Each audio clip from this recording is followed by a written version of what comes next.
Good morning बच्चों। आज हम विशेषण पाठ का अध्ययन करेंगे। विशेषण की परिभाषा इस प्रकार है, ध्यान से सुने।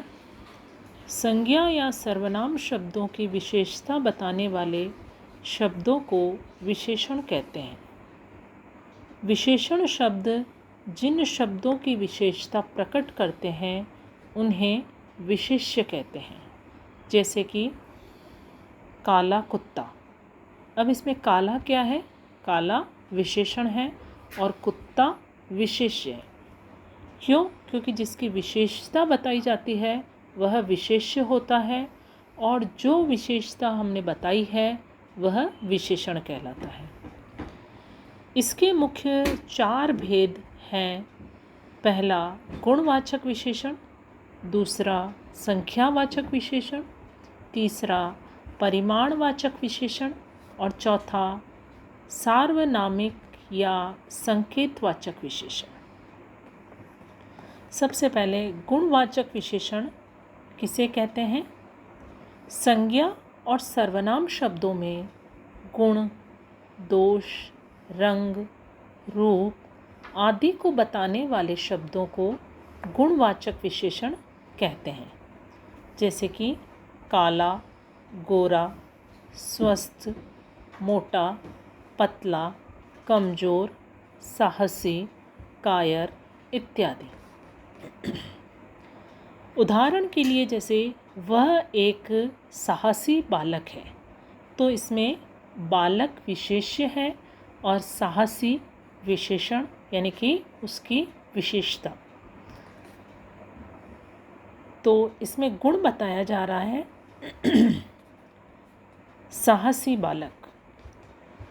दूसरा उदाहरण है स्वस्थ व्यक्ति सदैव आनंद ले सकता है। आनंद क्या है? उसकी विशेषता है, यानी कि आनंद विशेषण है और स्वस्थ व्यक्ति कौन है? विशेष्य। इसी प्रकार एक उदाहरण और बता रही हूँ। आज उसने सफ़ेद टोपी पहनी है। कौन सी रंग की टोपी? सफ़ेद रंग की टोपी पहनी है। तो सफ़ेद क्या है? विशेषण है। यहाँ पे रंग बताया गया है, टोपी का रंग बताया गया है और उसने पहनी है यानी कि वह विशेष्य है। गुणवाचक विशेष्यों से कैसा, कैसी या कैसे प्रश्न पूछने से प्राप्त हो जाता है। जैसे प्रश्न हम पूछते हैं, कैसा बालक? उत्तर साहसी बालक। कैसा व्यक्ति? उत्तर स्वस्थ व्यक्ति। कैसी टोपी? उत्तर सफ़ेद। अब जरूरी नहीं है यहाँ सफ़ेद लिखें, हम और कोई सा भी रंग ले सकते हैं। कैसा स्कूटर? पुराना, नया, कुछ भी विशेषण बता सकते हैं। कैसे लोग? कायर भी हो सकते हैं तो साहसी भी हो सकते हैं। तो इस प्रकार से हम प्रश्न करेंगे तो जो उत्तर मिलेगा वह गुण होगा उसका, और यही गुणवाचक विशेषण कहलाता है। दूसरा इसका भेद है संख्यावाचक विशेषण। संज्ञा या सर्वनाम शब्दों की संख्या का बोध कराने वाले विशेषण शब्दों को संख्यावाचक विशेषण कहते हैं। जैसे 1, 2, 3, कुछ, सब, प्रथम, दुगुना आदि।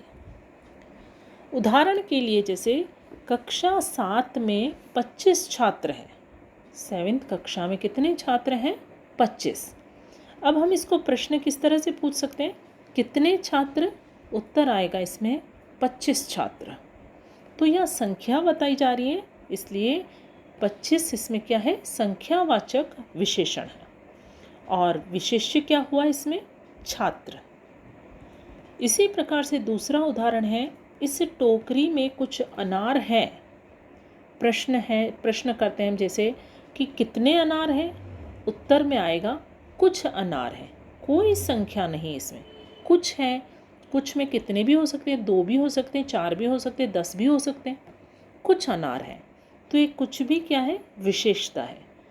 लेकिन यहाँ निश्चित संख्या नहीं बताई गई है। तो इसी आधार पर इनको दो भागों में विभक्त कर दिया जाता है। संख्यावाचक विशेषण विशेष्य में कितना, कितनी, कितने या कौन सा, कौन सी लगाकर प्रश्न करने पर हमको उत्तर प्राप्त होता है। तो मैंने आपको जैसा बताया था कि इसके दो प्रकार होते हैं। कौन कौन से होते हैं? निश्चित संख्यावाचक और अनिश्चित संख्यावाचक। निश्चित संख्यावाचक विशेषण में संज्ञा या सर्वनाम शब्दों का निश्चित बोध कराने वाले विशेषण शब्दों को निश्चित संख्यावाचक विशेषण कहते हैं। जैसे राम के पास 500 रुपये हैं। कितने रुपए हैं? 500। तो एक निश्चित संख्या बताई गई है। इसी प्रकार अनिश्चित संख्यावाचक विशेषण क्या है? संज्ञा या सर्वनाम शब्दों की अनिश्चित संख्या का बोध कराने वाले विशेषण शब्दों को अनिश्चित संख्यावाचक विशेषण कहते हैं। जैसे राम के पास कुछ रुपए हैं। कितने रुपए हैं? उत्तर कुछ रुपए। अनिश्चित है, कोई संख्या निश्चित नहीं है, कुछ, कोई, इस प्रकार के जब शब्द आते हैं तो वहाँ अनिश्चित संख्यावाचक कि कुछ रुपए में 1 रुपया भी हो सकता है, 10 रुपये भी हो सकते हैं, 1000 भी हो सकते हैं, तो 20,000 भी हो सकते हैं। कुछ रुपए हैं, कोई निश्चित संख्या नहीं। तीसरा विशेषण है परिमाणवाचक विशेषण। जिन विशेषण शब्दों से संज्ञा या सर्वनाम शब्दों की नाप, तोल आदि का ज्ञान होता है उन्हें परिमाणवाचक विशेषण कहते हैं। जैसे 1 दर्जन, 4 किलोग्राम, 5 मीटर, 1 लीटर, 200 ग्राम आदि। अब परिमाण, जिस प्रकार से संख्यावाचक विशेषण दो प्रकार के होते हैं, निश्चित संख्यावाचक और अनिश्चित संख्यावाचक, उसी प्रकार से परिमाणवाचक विशेषण भी दो प्रकार के होते हैं। पहला निश्चित परिमाणवाचक विशेषण। निश्चित नाप तोल का बोध कराने वाले विशेषण शब्दों को निश्चित परिमाणवाचक विशेषण कहते हैं। जैसे इसमें निश्चित नाप दिया गया है, निश्चित नाप तोल दिया गया है। जैसे कि 2 दर्जन, यानी कि पता है 1 दर्जन में 12 होते हैं, तो 2 दर्जन यानी कि 24, एक निश्चित परिमाण दिया गया है। 5 किलोग्राम यानी कि 5 केजी, 5 किलो। 7 मीटर तो 2, 5, 7, और इस प्रकार से इनका नाप तोल बताया गया है, तो वह निश्चित परिमाणवाचक विशेषण के अंतर्गत आएगा। अब हम उदाहरण जैसे ऐसे भी लिख सकते हैं। जैसे श्याम ने 7 मीटर कपड़ा खरीदा। कितना कपड़ा खरीदा? 7 मीटर। तो यहाँ निश्चित मात्रा बताई गई है। उसी प्रकार से अगला है अनिश्चित परिमाणवाचक विशेषण। क्या है? निश्चित नाप तोल का बोध न कराने वाले विशेषण शब्दों को अनिश्चित परिमाणवाचक विशेषण कहते हैं। जैसे पिताजी ने कुछ केले खरीदे। प्रश्न है कितने केले? कितने केले? कुछ केले। कोई निश्चित मात्रा नहीं बताई गई है, कुछ केले खरीदे।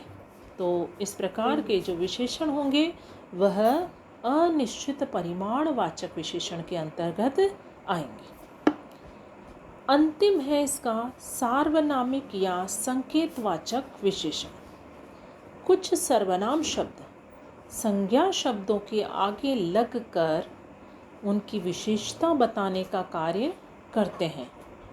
ये शब्द सार्वनामिक या संकेतवाचक विशेषण कहलाते हैं।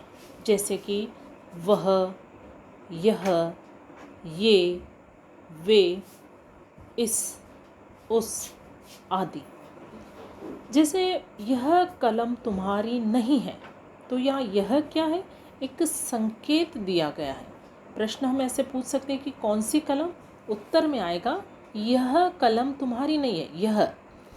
तो जिन शब्दों से संकेत का पता चलता है वही संकेतवाचक विशेषण कहलाते हैं। वह घर राम का नहीं है, कौन सा घर, वह घर, यहाँ भी संकेत प्रकट हो रहा है। तो इस प्रकार के जो विशेषण होंगे वह संकेतवाचक विशेषण कहलाते हैं, या हम इसको सार्वनामिक नाम से भी संबोधित कर सकते हैं। तो बच्चों, ये विशेषण की परिभाषा, इसके प्रकार और इनके प्रकार की परिभाषा आप अपनी कॉपी में लिखें और साथ ही इनको याद भी करें। Thank you.